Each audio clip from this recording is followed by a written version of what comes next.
David Viscott, and welcome. It's Saturday night, and it's live, and that means it's opportunity for you to get in with a call and maybe talk to me about something that you've been thinking about. The most surprising things happen here. How are you, David? I'm good, Arlene. How are you? Oh, I'm good, but I have a question for you. You know, there's a full moon out tonight, and what I want to know is, do people really act stranger during a full moon? Show us the moon. Can we see the moon? Do we have a moon picture? Do we have a moon? Let's moon us. There's the moon. Do people act strange during full moons? I mean, is it true? Do they just lose their heads and Well, go for it? they've actually done studies of that. Some of them have been inconclusive, but if you ask anyone in the emergency ward of a psychiatric hospital, they'll tell you that there's more activity around the time of a full moon. And I don't see why that shouldn't be, actually, because the brain is a water battery. And what the moon does is it exerts influence over water, tides, for example. And if it can make tides come in, I bet it can change some of the way in which the intracellular tide happens, and maybe it throws people who are on the edge a little bit off. So those of you who are on the edge, let's go. We'll stand by the phones then, huh? The clinic is open. Okay, let's start with Lisa. She's on line A, and a sexual relationship that she's had has left her feeling rather angry. Lisa? Lisa? Line A? Line A. Am I missing Lisa? Well, we'll put her on hold and see who else is there. Okay, let's go ahead and go to Dan. He's on line B. Okay. Dan? Do we have Dan? This is confusing. Okay, this is already starting off. Well, it's very interesting. You see, when the full moon hits, there are people on other lines. Okay, let's go ahead and go to line C. We have Robert and Lynn. Anyone home? Guess what? We have a problem here tonight, don't we? This is interesting. Unaccustomed as I am to electronics, let's just see. Want to try potluck and see who's on any line? Oh, go for it. What line? What do we have? Okay, why don't you try line 12? Okay. This is very strange. Okay. Well, we seem to have a little problem with the lines, which probably is related to the moon. But we'll be right back when we have these line problems straightened out, so you hold tight.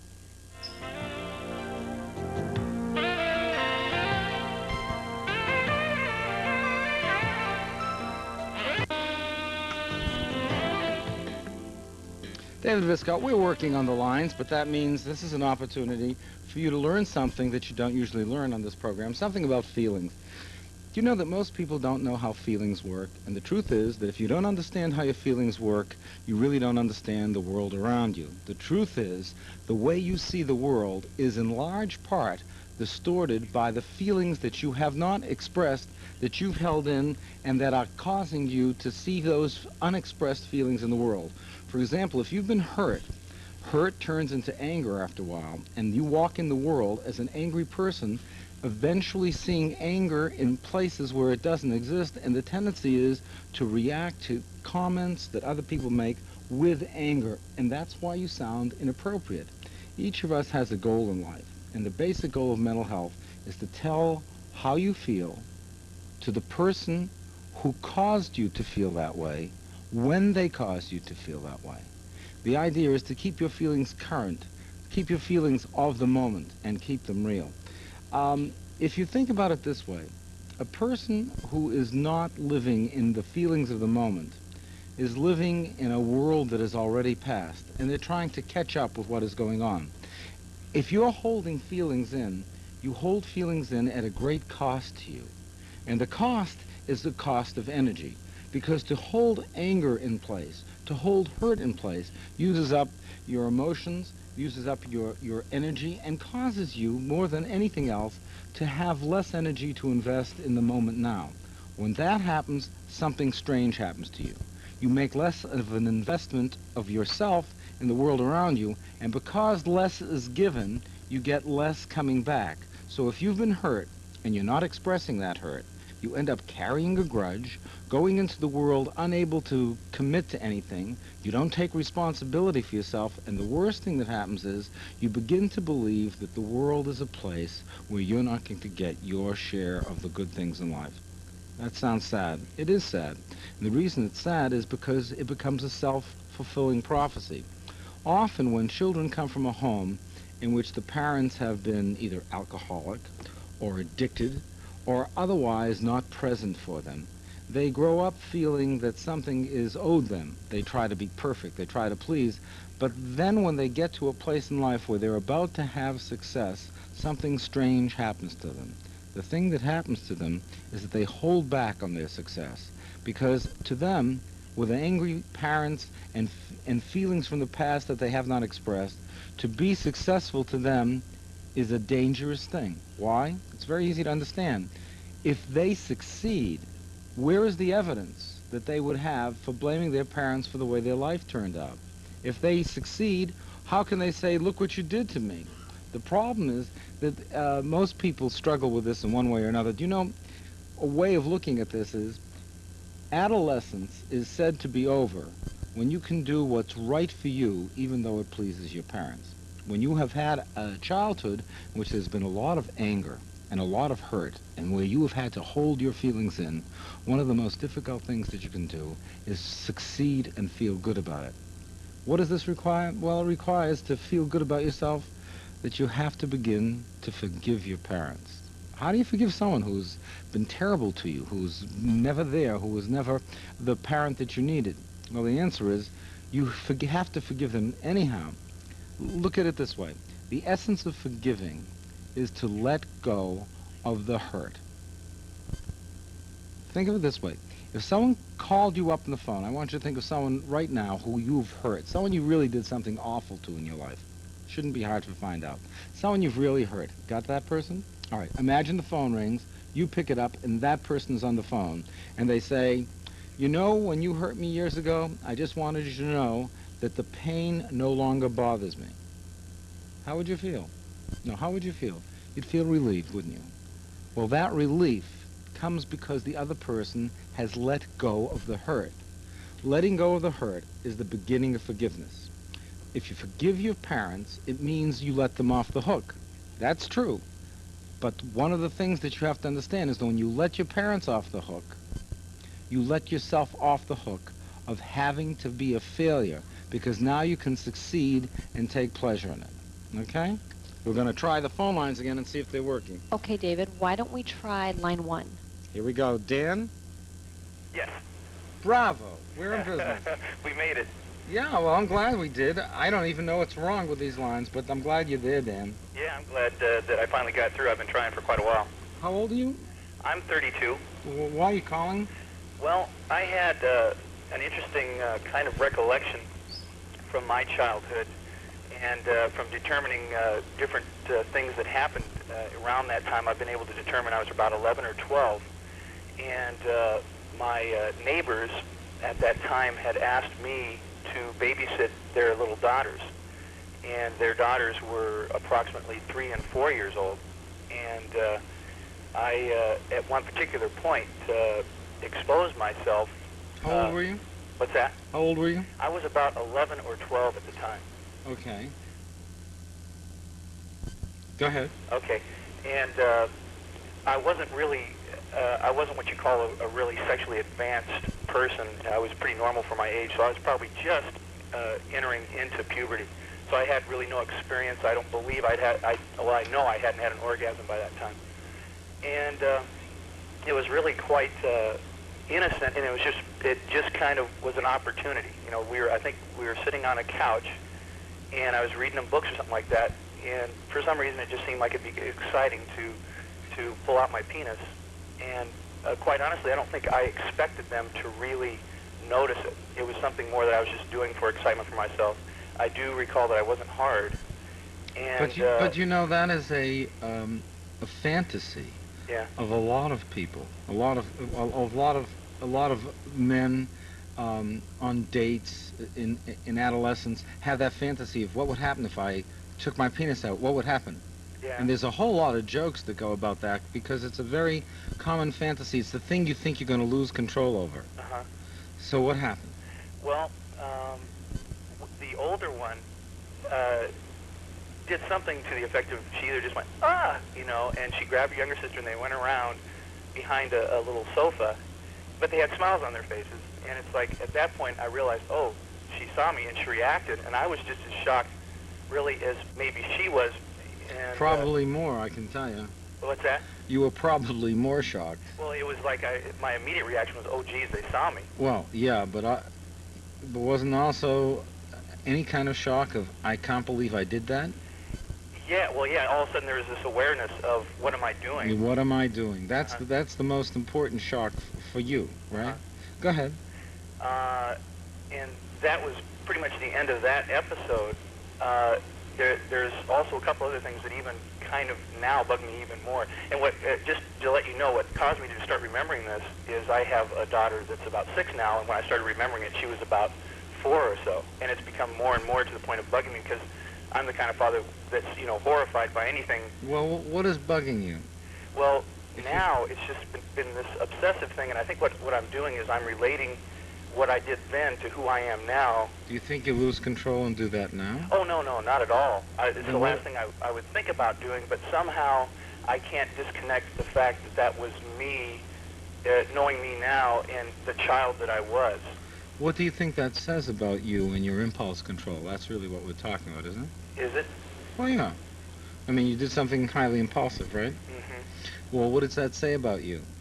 That I'm a pretty impulsive person? No. Why would that be difficult? I mean, what you did was within the realm of normal. That's what I've been wanting to hear, that wasn't unusual behavior for that age period. But there are people choking all over Los Angeles as I say that. Uh-huh. Because, what causes more pain than anything else is the repression of feelings. Yeah. And if you're angry at someone and you don't express the anger, for example, the pain of holding the anger in is far worse than simply saying, you hurt me and I'm angry at you. Mm-hmm. The fear that you're going through is, I did something that I think was bad, I think reveals a part of me that may be a twisted part, and therefore I am feeling as if I must conceal my sexuality in some way because heaven knows it could get out of control. And those kind of controls that you're talking about started the Victorian movement, right? Yeah.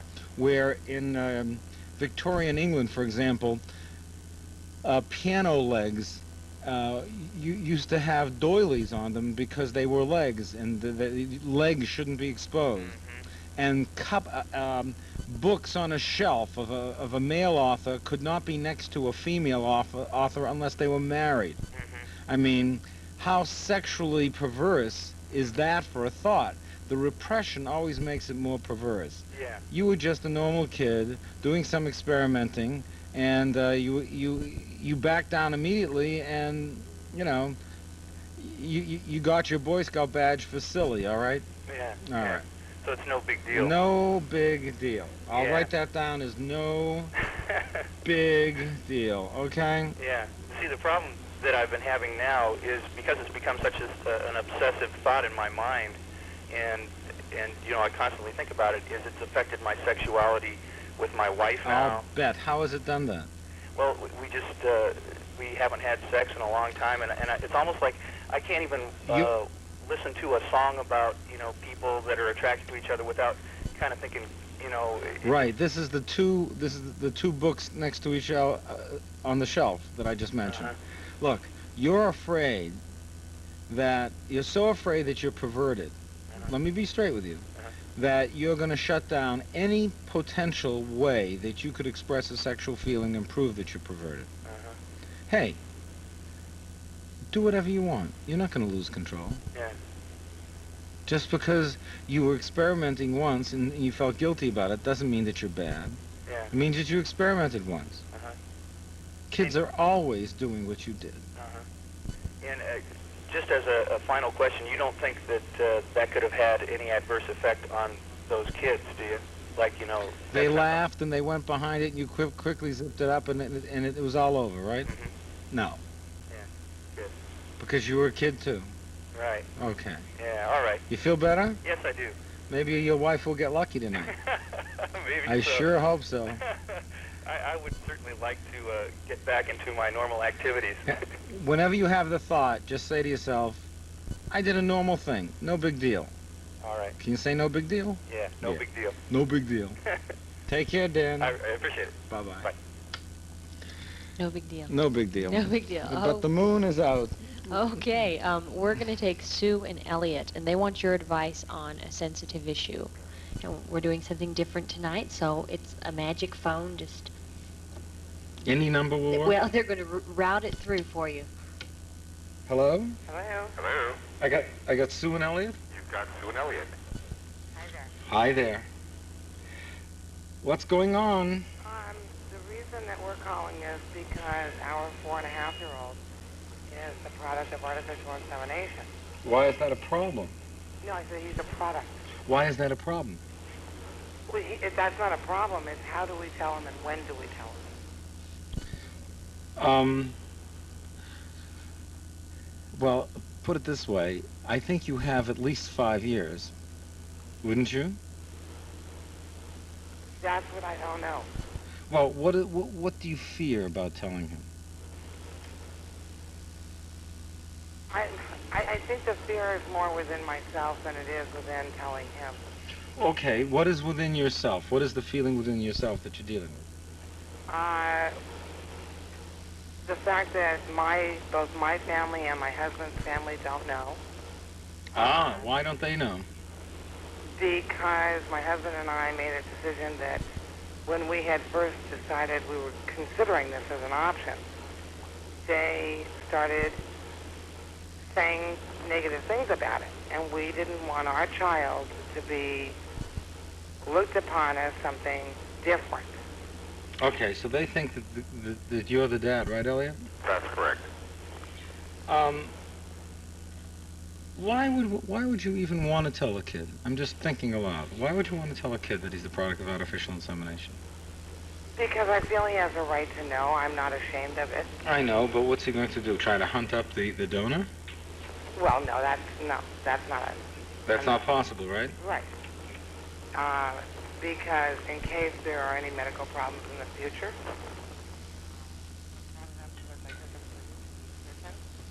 Uh-huh. Recently, who asked me, in his general background, and asked about my husband, and I went, oh, by the way.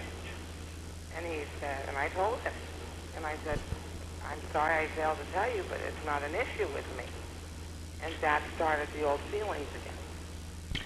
Well, I tell you, the time to tell him is when his understanding of sexuality is very clear, and when he knows what's going on, and when he feels fairly confident about himself. I would probably it depends upon the kid, of course. Some kids at 12, some kids at 15, some kids at 20.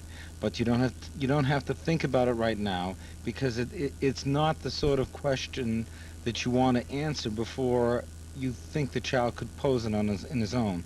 And to introduce that question, that issue right now, would it be to introduce so much material into the child's life that it would cause more confusion and damage than it would alleviate anxiety.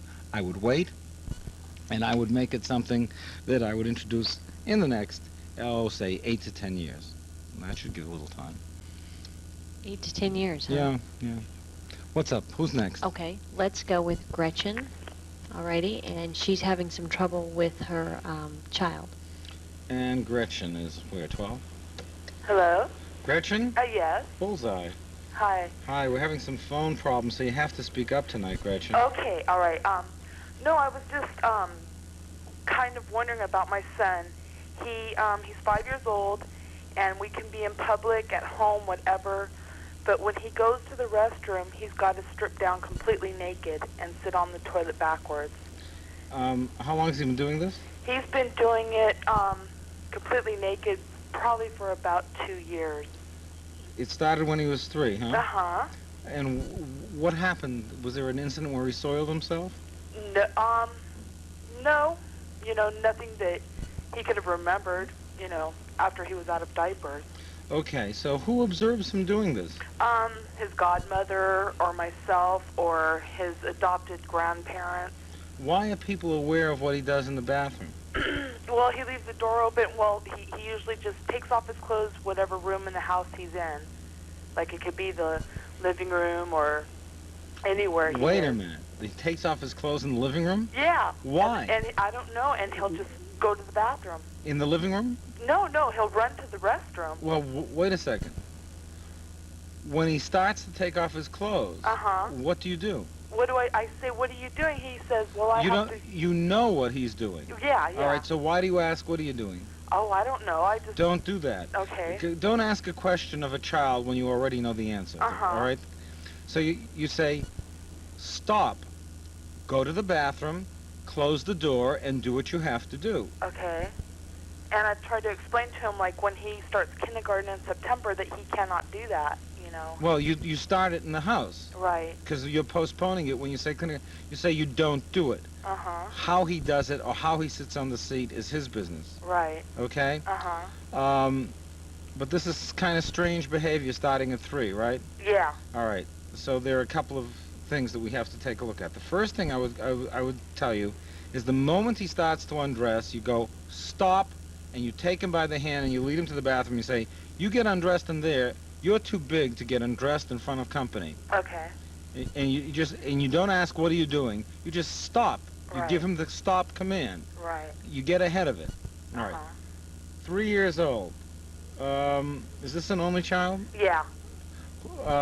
Did you have a babysitter, or who took care of him when you were out of the house? Usually his godmother, which has been with him since birth. Okay, and has she had any particular views about, She just can't understand what it is, just like maybe if it's security or, I don't... Well, before we go into that, the main thing is, did she make some suggestions to him about how he should use the potty? Yeah. What did she say? She told him, that he should try just to, I mean 3 years ago. Oh, 3 years ago? Yeah, what was potty training like 3 years ago? Well, then, we tried sitting him on frontwards, and he never felt safe doing that. Why not? What did he say? He was afraid he was going to fall in, or...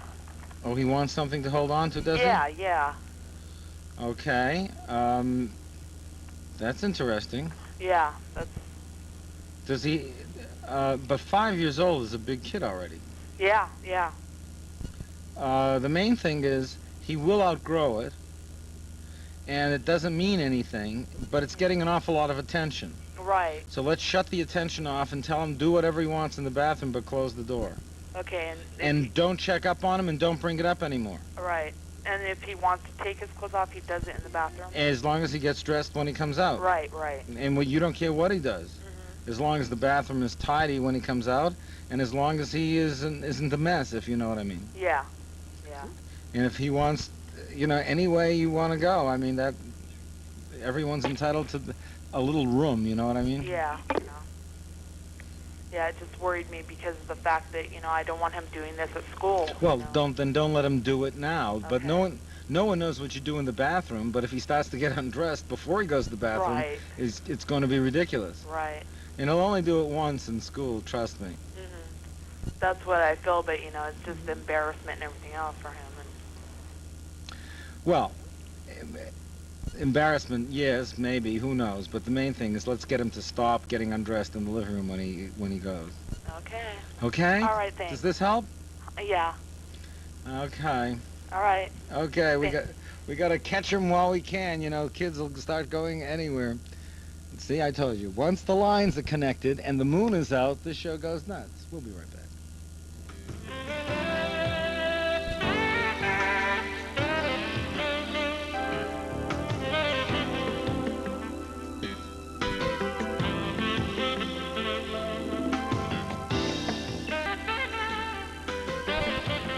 David Viscott, praying that the phones work.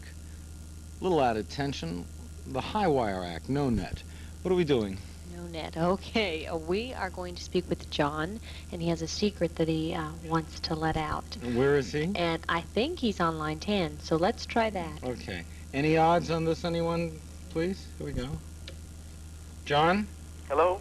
That's not bad. Hi, John. Hello. See, we all have our precariousness, don't we? Yes. Yeah. How old are you, John? 32. What can I do for you, John? Okay, a little background is I grew up... Oh, ask a question. Okay. So I can hear what you say in the context of the question. It makes life so much more easy for me. Okay, the question is basically, how do you come out, being gay, how do you come out to your father where the word gay does not exist? It doesn't exist? Tell me about your dad. Pardon me? Tell me about your dad. Well, he's... You're 32. I mean, that's pretty far along. Yes, it's kind of an odd situation where he's 78. He's been in Japan for over 40 years. He was in the military. And he's been in the Navy since he was 17. And why do you think gay doesn't exist Well, in his vocabulary? It's, well, every time a similar subject comes up, it's something that, well, I guess it would be something that he avoids. He avoids or he hates? I think he more or less avoids. It makes him uncomfortable. I think it does. So why do you think it makes him uncomfortable? I ask you to speculate on your father's sexuality. Or go for the obvious. I would think he's just has no knowledge about a gay person. Well, So he's afraid of what they can be. maybe he's also afraid of some of his own thoughts and ideas make him cross that same line as well. Could be, right? I guess it could. It could be. Yes. All right, so 32 years you've been gay since you were how old?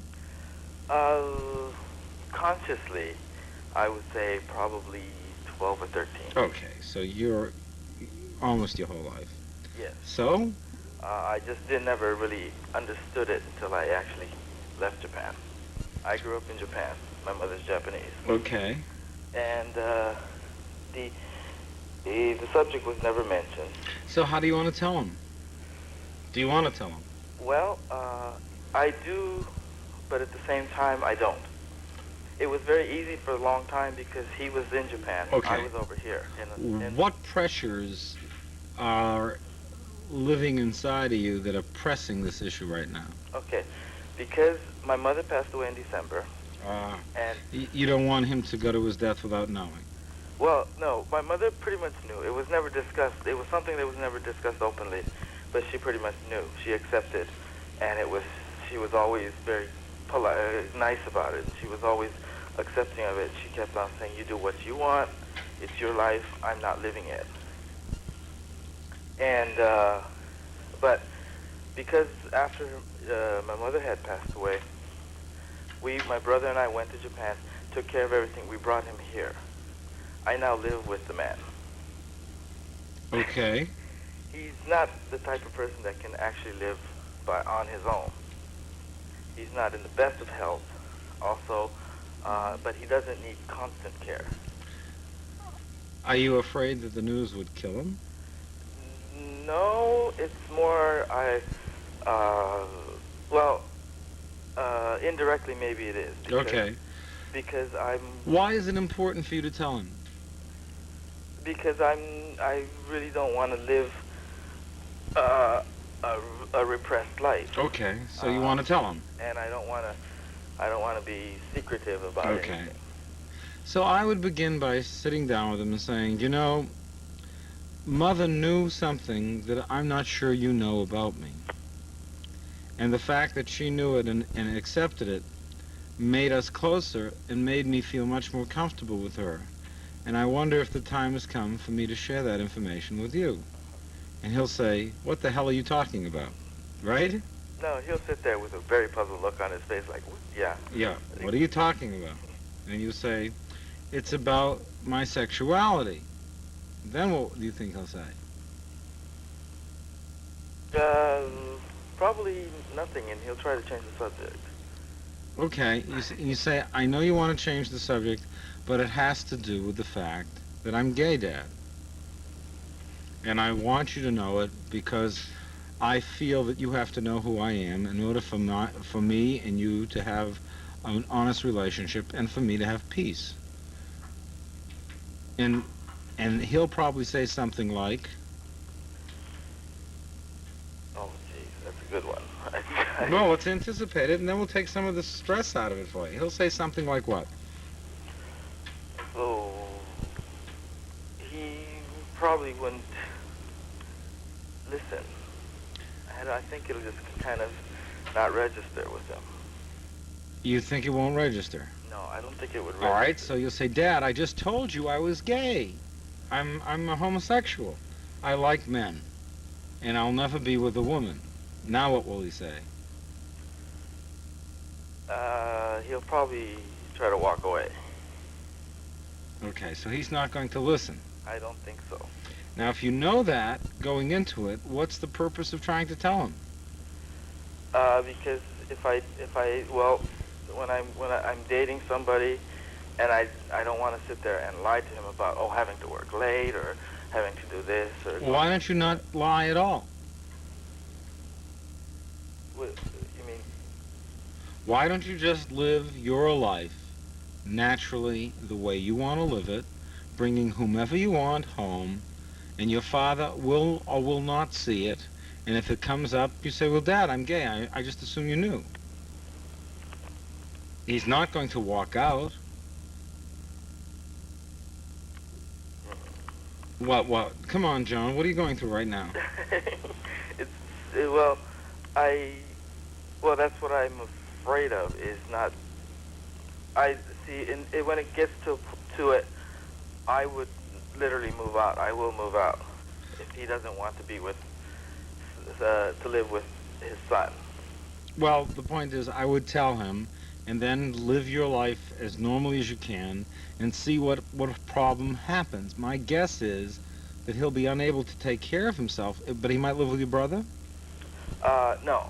My brother flatly just said, no, I can't take care of him. All right, so then he has no choice. So he intends to. He believes he can take care of himself. Well, then maybe he'll have to test that.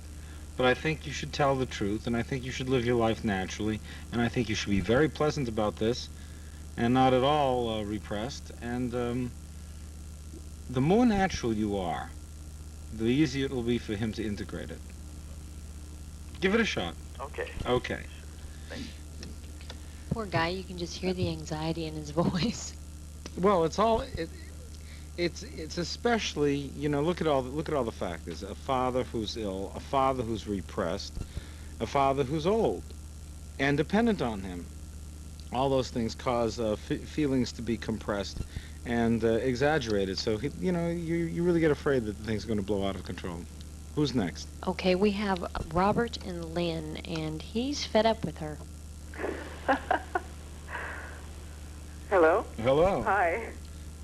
I'm laughing because I didn't actually say he was fed up with me. I didn't say anything. I'm surprised you're on the line. Go ahead. So tell me, what's the story? Well, the story is that since about the fourth week of our relationship, I have had virtually no sex drive. You're how old? I'm 36. He's how old? 34. And how long you been together? A little bit over a year and a half. And since the fourth week, no sexual drive on your part? Why do you think? I do have my possible reasons. Well, let me hear them. Okay. One might be a general fear of commitment that I seem to have carried for many, many years. Okay, that'll go. Okay. Another might, I'm not sure what the reason is, but it seems to be a pattern. I have experienced this over and over in relationships. But commitment has also been a problem over and over in relationships. Yes. And I don't know if it's possibly financial stress or other things that we're going through, but is that a pattern as well? Well, kind of, I suppose. I've been with men who are not financially stable. Robert? Yes, hello. You financially stable? Well, not exactly financially stable to have a relationship, a marriage, but and actually I'm going full-time to school. I'm working part-time, 2 jobs. So how do you experience the problem? How do I experience the problem? Yeah. Number one, I truly love her, and I'm really sexually frustrated. Um, Do you have sex, the two of you? I'm sorry? Do you have relations? No. I mean, besides her? No, together. Oh, yeah, but they are, I mean, if I could count them, probably they could be like once a month or so. And before I met her, I mean, I could say that I had a pretty active sexual life. So although I try not to be a complainer, but it comes up the issue over and over. I'll bet. And the reasons you get, how do they feel as an excuse? Do you buy them? Well, basically the reasons are that she is very she has so many things on her mind. She sometimes is overworked. She's a person that likes to think a lot. Yeah. And None of these buy it as excuses. You know that, right? Mm-hmm. Yeah, definitely. All right. They're just excuses. None of them are the real reasons. Okay? Uh-huh. Give me back to Lynn. Okay, she's here now. Hey, Lynn. Yes?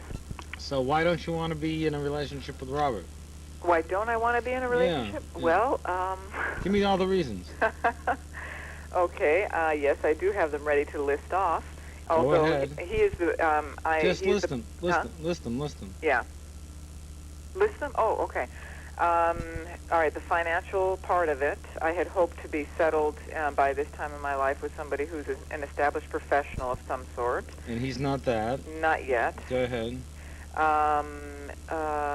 Let's see. He is from a different racial background. Uh-huh. Cultural is more the issue, probably. Okay, so he's wrong for you in 2 ways, right? Possibly. Okay, so why do you have him around? Because I love him very much. What does that mean? It means that everyday life is very satisfying and fulfilling, that we satisfy a lot of very important things for me. But in a certain way, he's not right for you. Yeah. So the way you vote is with your genitals. Is that true? Well, what do you think? Come on. It's the place you're holding back. It's the one thing that's going to keep him from getting involved. He'd never commit to you with sex once a month. Mm-hmm. He'd have to have his head examined if he did. Mm-hmm. Right? Yeah. Yeah. Why did you change your whole tone with me and get so, how shall I say, tentative? Yeah. Mm-hmm. We're right on the truth, aren't we, right now? Maybe. It's your way of controlling the relationship. Yeah, I don't know. I don't feel like I'm holding... Yes. I don't feel like I'm holding back, really. It's just not there. Well, it's not there because you can't release. Because what? You cannot release. Uh-huh. You won't let go. Yeah, that's what he tells me. Well, that's what I'm telling you, too. Mm-hmm. We both have the same experience of you. Mm-hmm. And I got my clothes on. It's really very easy to understand you.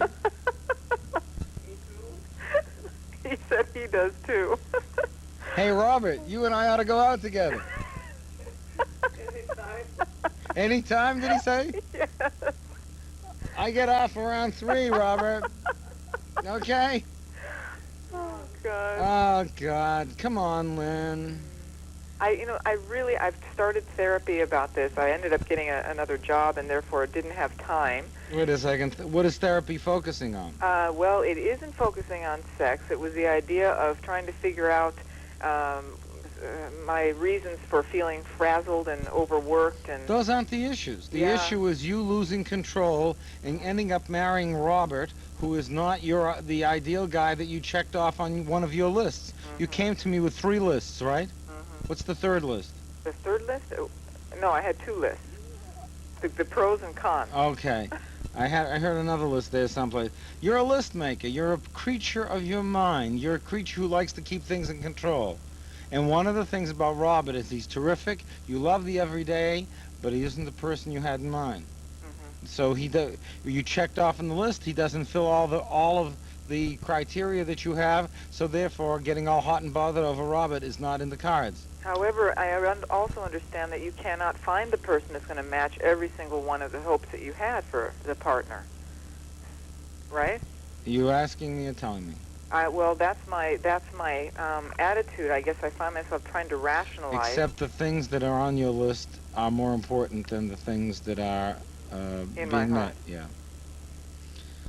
So what are you going to do with this? I don't know. You're going to make Robert crazy?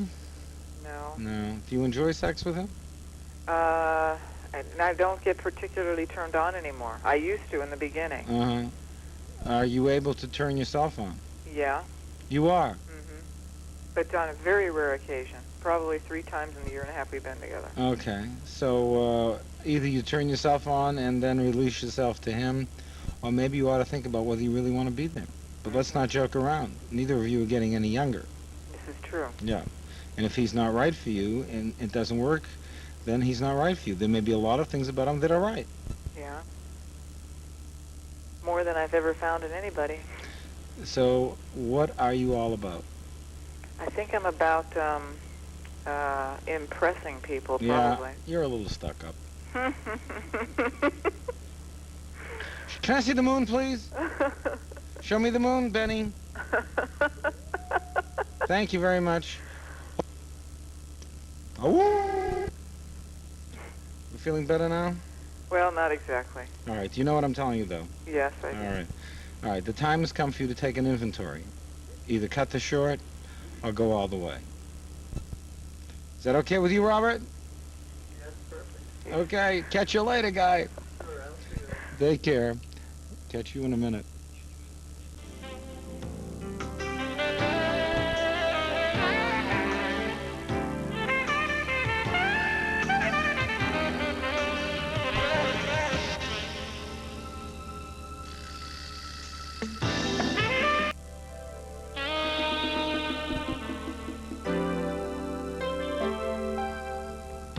Welcome back. Kind of interesting tonight the way we're just jumping all over the place, isn't it? Well, that makes it exciting. And this moon, I guess, is really doing it to the circuitry. They have traced the problem to a card in the circuitry, yes. It is the moon. It yes. is the moon. Okay. Alrighty, let's go with Shannon. Shannon. And she has a problem with her new stepfather, and she's supposed to be on line 7. Shannon? Hello. Hi, Shannon. How are you? I'm good. You sound very tense. Yeah, a little. How old are you, Shannon? 17. What's wrong? Can you speak up? No, they're in the other room. Okay, why don't you tell me what's wrong?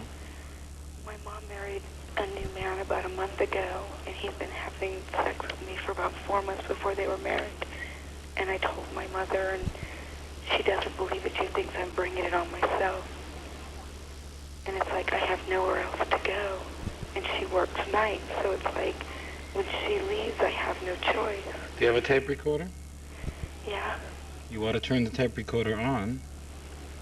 I don't think she's believing. Well, the point is, you don't need her to believe it.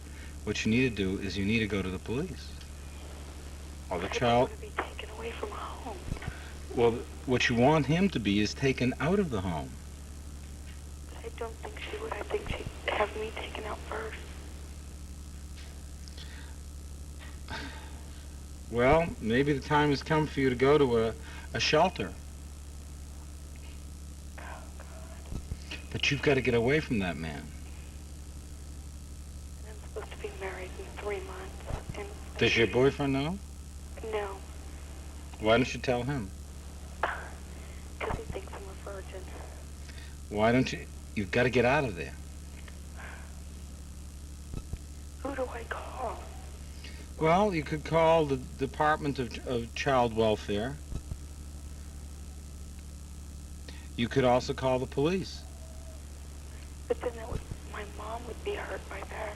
Well, the point is, you've told her, and she hasn't come to your rescue. What are you supposed to do?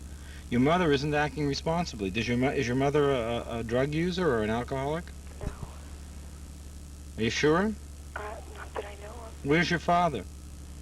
I have no idea. What do you mean you have no idea? I don't know. I haven't seen him since I was 3. Any relatives at all? No. Shannon, you're 17, You've got to get out of the house. The truth is, you're on your own right now. Or just call, like, a welfare department or something. The Department of Child Welfare. Okay. But I think you have to tell your boyfriend. How old is he? 24. Why not move in with him? He's in the Marines. He's stationed overseas right now. When's he coming back? 3 months, you said? Yeah. Do you have any girlfriends you can move in with? Maybe, I don't know. Look, you've got to get out of there. I just don't, like, I have nowhere to go and I don't know what to do. The Department of Child Welfare is one place. The police is another place. I know you hate that, but maybe you just want to get out and go over a friend's house. I tried it, it doesn't work. Why? Because they just put me on a restriction. And then I'm forced to stay home even more.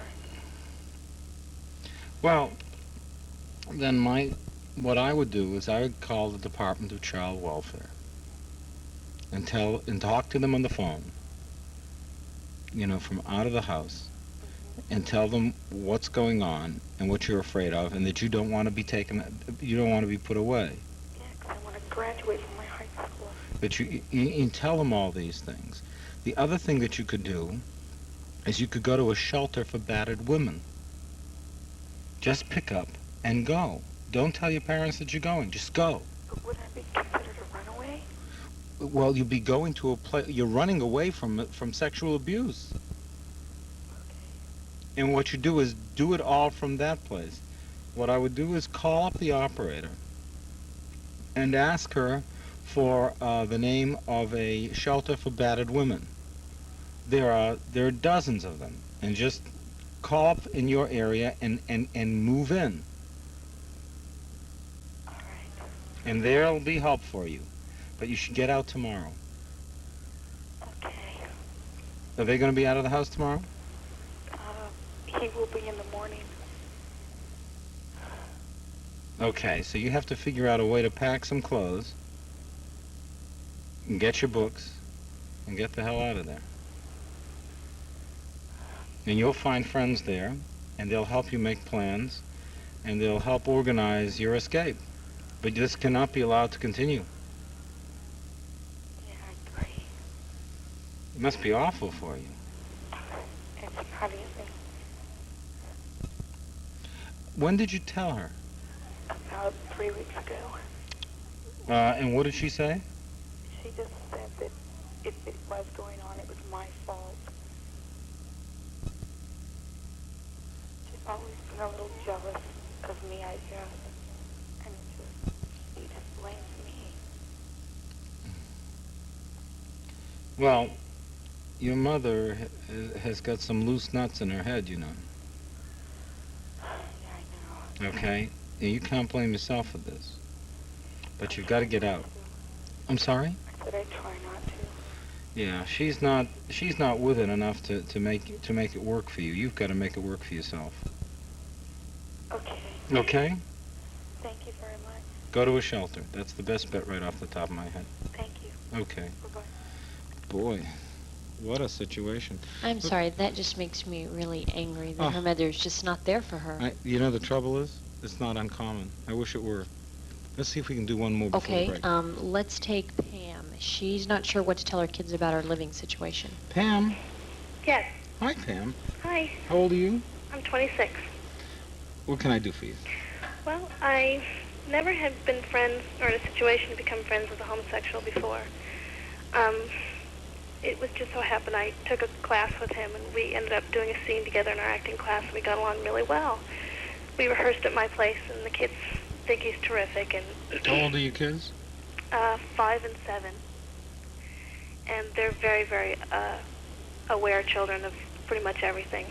Okay. And we've been friends for a while now, and we both want to, our financial situations we would like to make a little easier on ourselves, so we thought about moving in together. Mm-hmm. And he's going to have his own business, and I'm going to do my thing, and it'll work out great. We get along great. We have a lot of the same views. We just have a really special friendship. And the the fact that I've been a Christian all my life and I've brought my children up that way. And I've always been the type of person who's pretty liberal. You know, I don't pass judgments on anybody's lifestyles or, you know, what their preferences are. But, and I guess I would have a problem, you know, because children, they don't get an understanding, of course, until they're older. But I don't want him to, I don't expect him to have to change his lifestyle or be secret, because, you know, he's sort of living like that at home, and I don't think that'd be fair to him. And that's one of the reasons why he wants to move out, so he can, you know, he can feel free to live his life the way he wants to. And my problem is trying to figure out how to explain to my children that, of course, he doesn't prefer women, he prefers men. Do you date? Does he date? Do you date? Do I date? Occasionally. I'm No. not looking to date now. I got that. Then don't. So what I have that as an understanding. So, in other words, what you want him for is the male companionship in your life. Me. What I want him for? Yeah. I suppose we... Yeah, I mean, it's obvious. Okay. No big deal. But what that does is it takes kind of the edge of the loneliness out of your life. And it also lowers your motivation to start looking for a husband, which is not too high at the moment, right? No, it's not something that I'm looking for. Okay. So what you're doing is you want a man around the house, but this man is not interested in women, and the kids will pick up on it in time. You know, from time, but the truth is, it's absolutely, not absolutely, but it really cuts down your mobility for you to date, much more than it cuts down his ability to date. I guess I never looked at it that way before. Well, isn't that true? I mean, he'll go on dating, and you'll go on not dating. Well, I don't necessarily think that's true. There was someone that I was seeing that he was friends with, and you know, he met him, and it didn't seem, well, I guess it did sort of bother this guy. That's what I'm saying. Because he would come over and he would see how well I get along with Chris, Right. and I wouldn't get along very well with Right. him. So it doesn't stop his style, but it absolutely stops yours. And if he's in the house, the chances of you meeting a guy are zero. I just want you to know what you're really risking. And when you bring male companionship in, it works whether the guy is gay or straight. And so you may be solving all the problems in your life, but you may not be offering yourself all the chances and your kids all the chances for a dad or another husband that you might really want to. Just think about it in those terms. Well, I don't know, is the moon getting to you? It sure has gotten to our electronics, but we'll be right back after this.